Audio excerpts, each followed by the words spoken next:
প্রধানমন্ত্রী ছিলেন অনেক দিন, কিন্তু আমাদের এখানে নারী প্রধানমন্ত্রী বেসিকলি পুরুষতান্ত্রিক সমাজ ব্যবস্থায় একজন নারী যেভাবে কাজ করার কথা একজন সরকার প্রধান সেভাবেই কাজ করেছে।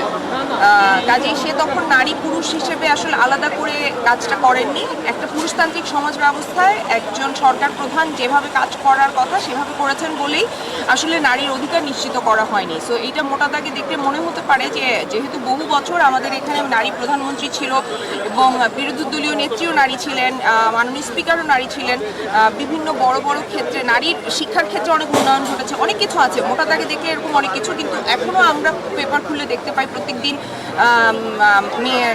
যৌতুকের জন্য মানুষকে অত্যাচার করা হচ্ছে, মেয়েদের উপরে অত্যাচার করা হচ্ছে, তাকে মারা হচ্ছে, ধর্ষণ করা হচ্ছে, শিশু বাল্যবিবাহ হচ্ছে, তাদেরকে ধর্ষণও করা হচ্ছে। সো নানান রকমের জিনিস কিন্তু আসলে আমাদের সমাজে বিদ্যমান এবং সিস্টেমেটিক ওয়েতে নারীকে আসলে বঞ্চিত করা হয় সম্পত্তি থেকে, বাচ্চার উপরের অধিকার থেকে। সো এগুলো থেকে বের হতে হবে। প্রতিদিনই এর আগে এই সরকার, গত সরকার 17 বছরে সবসময় বলছে নারীদের সমান অধিকার, পুরুষদের সাথে সমান অধিকার। এটা কি শুধু তাহলে তাদের মুখের একটা বলি ছিল?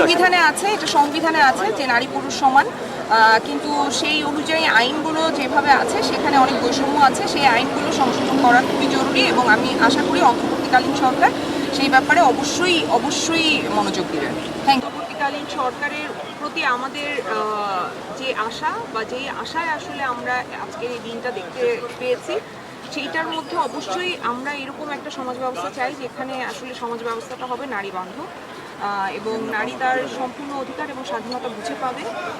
শুধু নারী না, আসলে আমি মনে করি প্রত্যেকটা মানুষেরই তার স্বাধীনতা এবং অধিকার বুঝে পাওয়ার মানে অধিকার আছে এবং সেইটা সে তার নাগরিক অধিকারও বুঝে পাবে, মানবাধিকারও বুঝে পাবে এবং সাথে সাথে যেই সিস্টেমেটিক ওয়েতে যে মেয়েদেরকে আসলে বিভিন্নভাবে বঞ্চিত করা হয়, যেমন উত্তরাধিকার আইন, বাচ্চার অভিভাবকত্ব আইন, এগুলোতেও আসলে সমতা আনতে হবে। তাহলে একটা ওভারঅল একটা পরিবর্তন হওয়ার একটা সুযোগ থাকবে এবং যে পরিমাণে আসলে নারীর প্রতি সহিংসতা হয়, ধর্ষণ, হত্যা, তারপর ডোমেস্টিক ভায়োলেন্স যাই হয়, সেগুলো সুষ্ঠু তদন্ত হতে হবে এবং তদন্ত হয়ে যে আসলে ক্রাইমটা করেছে তাকে একটা শাস্তির আওতায় আনতে হবে, যেটা খুবই জরুরি যাতে এই ধরনের ক্রাইম ভবিষ্যতে না ঘটে। সেই জন্য আশা করি ওরা ডেফিনেটলি এটাই প্ল্যান করেছে, কারণ এটা ওদের অনেক দিনের দাবি।